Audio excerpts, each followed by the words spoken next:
Are we surprised that this has happened again? No. Are we getting a little bit frustrated? Yes, maybe. Hey Spuds, how's it going? It's Jamie, welcome back to another video, your first video. I don't know, but welcome either way. I'm very glad to have you here.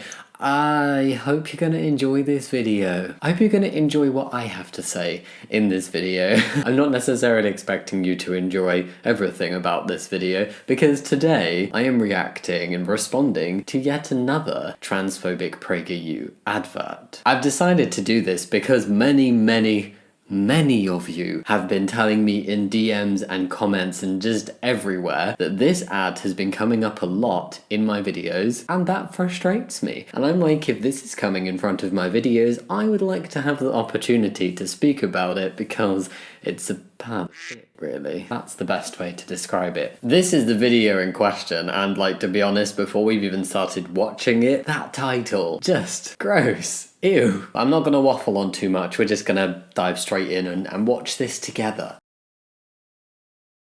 Before we even get started, straight away, oh god, Abigail Schreier. Really has to be Abigail Schreier. It's always her with these transphobic ads. Nearly always her. She's the author of that horrendously transphobic book that's just horrible. Anyway. If you know any middle or high school girls today, or if you are one yourself, it would not be surprising if you know someone who identifies as transgender. The latest statistics indicate that 2% of American high school students now identify as transgender, and the overwhelming majority of them are teenage girls. Between 2016 and 2017 alone, the number of females seeking gender surgery in America quadrupled. But if you graduated high school over a decade ago, it was unlikely that you knew anyone who was transgender. I like how PragerU make very big claims but never seem to substantiate them with any sources. Things are just said. They could be complete lies. In this case, I will give them slight credit because that 2% figure is actually the truth.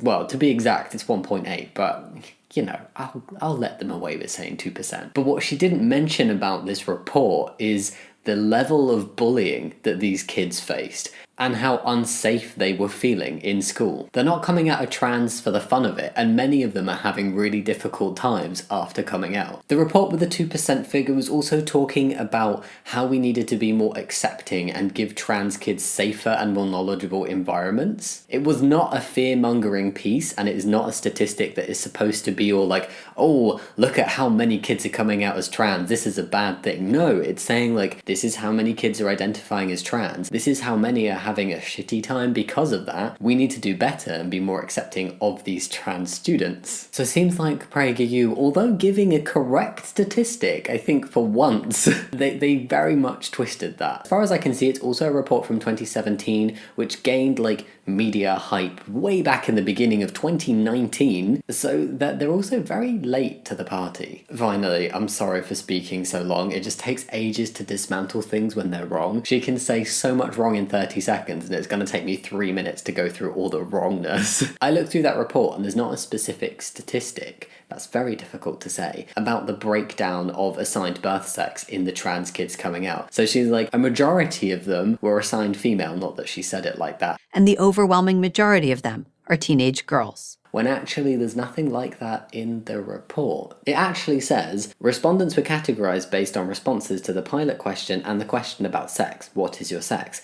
into the following 3 groups. 1. Cisgender males, male, not transgender. 2. Cisgender females, female, not transgender. And 3. Transgender students. Because it is unclear whether transgender students' responses to the sex question reflected their sex or gender identity, this analysis could not further disaggregate transgender students. Because, according to the Diagnostic and Statistical Manual of Mental Disorders, the condition underlying it afflicted roughly 1 in 10,000 people, or 0.01% of the population. Yes, and that was based on the number of people openly saying that they're transgender, primarily, and I think pretty much always, to medical professionals. The world was a far less accepting place to trans people a decade ago, so far less trans people were realising they're trans in the first place and then coming out as trans. It just was not something that happened as much. So that's really not a surprise. Almost none of these cases were teenage girls. In fact, before 2012, There was no scientific or medical literature discussing adolescent girls who wanted to transition to the opposite sex. That was honestly just a series of statements from PragerU showing how ignorant they are. They're like, ha, got you, trans people. Haha, look at how wrong you are and how right we are. When really they were just thinking they were making points and they were just proving the opposite. Because trans research is sorely lacking even now. So it really doesn't surprise me that 10 years ago there was no research on trans men, basically. PragerU's video so far has just been showing how much progress we've been making over the past 10 years over trans knowledge, trans awareness, trans acceptance, people being able to realize they are trans and feeling able to come out. That doesn't mean that we didn't know about transgender individuals. Gender dysphoria, the severe discomfort in one's biological sex, has been studied for nearly 100 years. It almost always involved boys who began feeling it between the ages of 2 and 4. Have you seen some of the old research around trans people? Oof. And were strong and persistent in their assertions to everyone around them that they were really girls. When a phenomenon that affects one half of a population, boys, suddenly begins affecting the other half, girls, and when its age of onset shifts from preschool to adolescence, something significant is happening. Okay, here's the deal here. Firstly, I'm slightly very uncomfortable with how much misgendering is going on, but I expect nothing else of PragerU. She's explained it herself though. She literally just said like 10 seconds ago, 10 years ago, there was no research into trans boys and trans men, who she is referring to as girls. So therefore, because all of the research and all of the attention and awareness was on one group of trans people, namely trans women, of course people are going to think that trans men don't exist. Being trans didn't suddenly start affecting the other half. It was nothing like that. It's just the research opened up. In terms of the age thing, it is very consistent that around the onset of puberty is when a lot of kids start realizing that they're trans, or their feelings of gender dysphoria get more intense, and that's when they start feeling like they need to speak to somebody about it. In 2016, Brown University public health researcher Lisa Littman began studying the sudden spike in trans identification of teenage girls. No. Not Littman. She's going to start talking about rapid onset gender dysphoria now, isn't she? She concluded that peer influence and social media influence had a lot to do with this trans teen phenomenon. After all, based on parent reports, none of these girls had exhibited symptoms of gender dysphoria at the age that it typically first presents, early childhood. Yep, she's talking about rapid onset gender dysphoria, the thing that does not exist, but the thing that has caused an immense amount of damage to the trans community. YouTube, Reddit, Tumblr, TikTok, and Instagram all host popular social media influencers, today's version of Hollywood stars, who insist that if you feel uncomfortable in your body, you're probably trans. Oh my god, no. Many promise that if you start a course of testosterone, all of your problems will go away.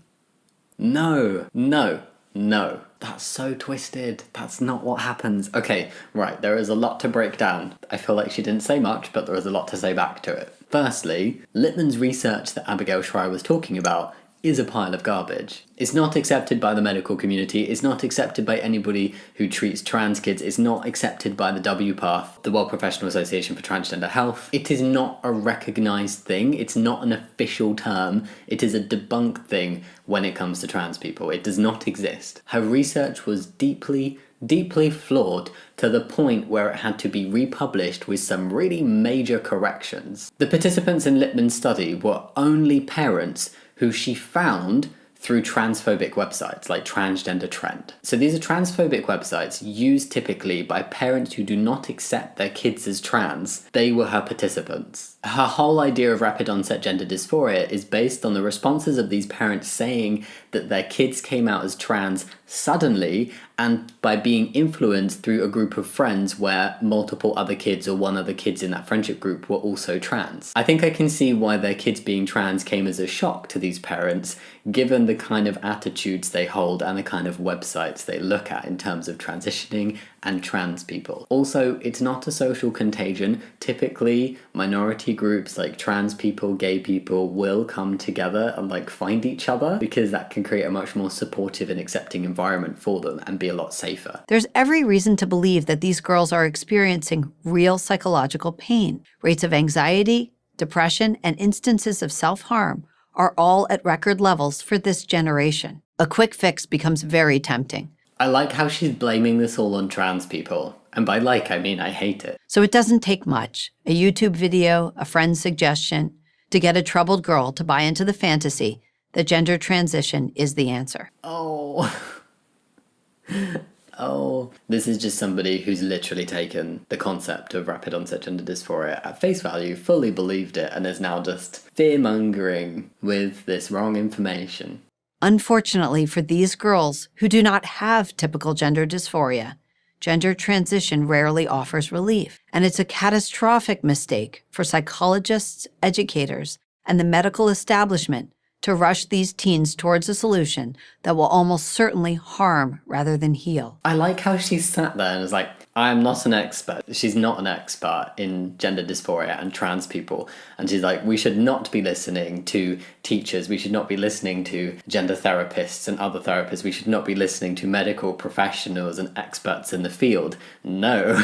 Like, you can't just say, hey, I don't like what the experts have to say, so let's just not listen to them. Also, the process is not rushed. It's not rushed. There's so many hoops to jump through. There's appointments with therapists, there's appointments with specialists. But I do have to state, some people do regret transitioning. That's the truth. But we can't just turn around and say, okay, because of that, let's take away access to the 99.5% that it really helps. Because here's what's not in dispute. Unnecessary medical gender transition causes irreversible damage, high risk of infertility, sexual dysfunction, and the creation of a permanent medical patient. Tragically, we've made it far too easy for kids to take this path, long before they're ready psychologically or emotionally to make such a life-altering decision. She's just saying scary sounding things at this point, hitting all the transphobic, fear-mongering buzzwords and phrases. Irreversible damage, life-altering decision. Actually pay attention to the research, look at the processes in the gender clinics, the specialist medical experts. Trust them and trust the trans people themselves. I don't know why people just listen to any old video that's thrown up on YouTube that's like, oh, we don't really have anything that substantiates what we're claiming, we're just massive transphobes and we're saying this to make you feel scared about trans people and your kids potentially being trans. There's no actual legitimate reason for you to be scared or be transphobic. We're just going to try and convince you to think that way anyway. Testosterone is easily obtained by today's teens. In Oregon, a 15-year-old can walk into a gender clinic. Yes, there are now gender clinics all over the country. And there's gender clinics all over the country. Okay, great. Trans people are actually going to start getting proper access to healthcare. And walk out the same day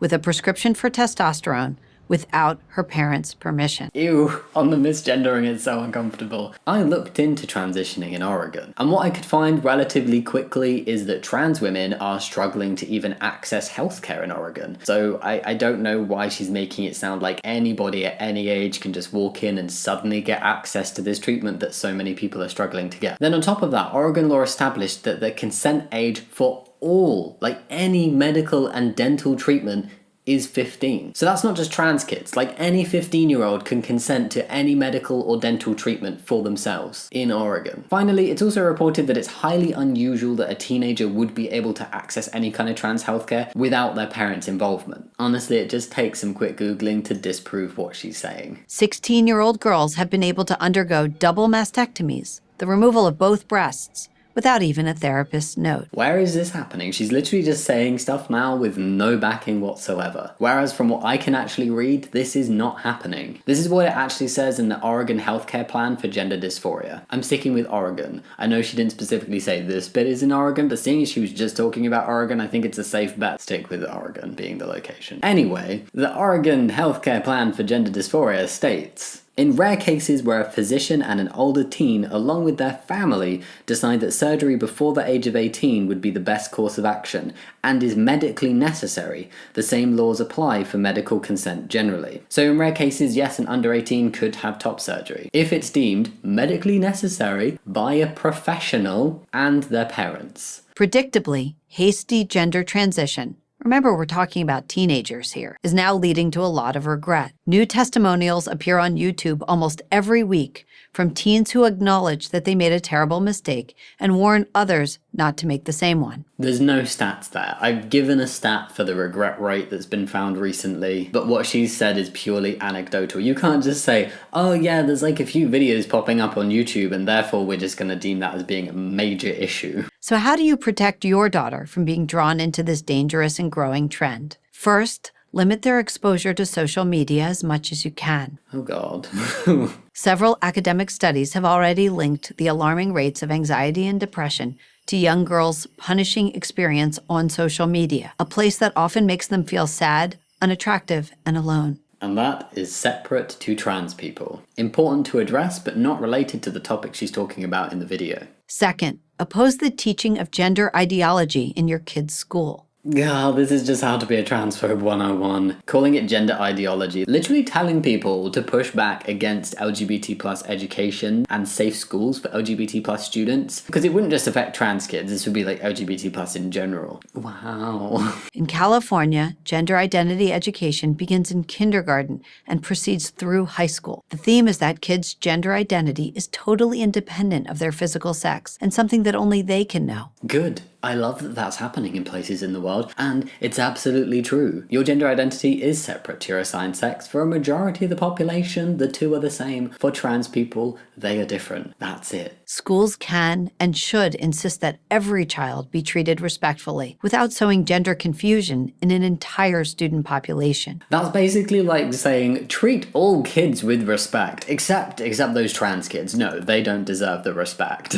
No. Third, and most importantly, remember that a teenager is still just a teenager. You don't have to agree with every identity proclamation your daughter comes up with. Great, to be extra safe that nobody goes through anything that is irreversible, let's just put everybody on puberty blockers until they're 25. Of course, that is ridiculous. Knowledge of her identity will develop over time. Until then, being the adult in the relationship is the most loving thing you can do. Accepting your child and letting them be happy is the most loving thing you can do. I'm Abigail Schreier, author of Irreversible Damage, the transgender craze seducing our daughters. The rest of it is just her going, I'm Abigail Schreier for PragerU, blah blah blah. That was a lot. It always takes so much longer to dismantle lies than it takes to spread them, so that 5.5 minute long video is probably going to turn into like a 15-minute video for me. I just really wanted to break down this advert from PragerU because of how much it's been appearing on LGBT plus YouTube channels, how many of you have been telling me that you've seen it on my videos, and how many people have had to watch it without there being any counter arguments. It's honestly the biggest pile of rubbish. Can we please stop listening to transphobic people who are just trying to fearmonger and actually listen to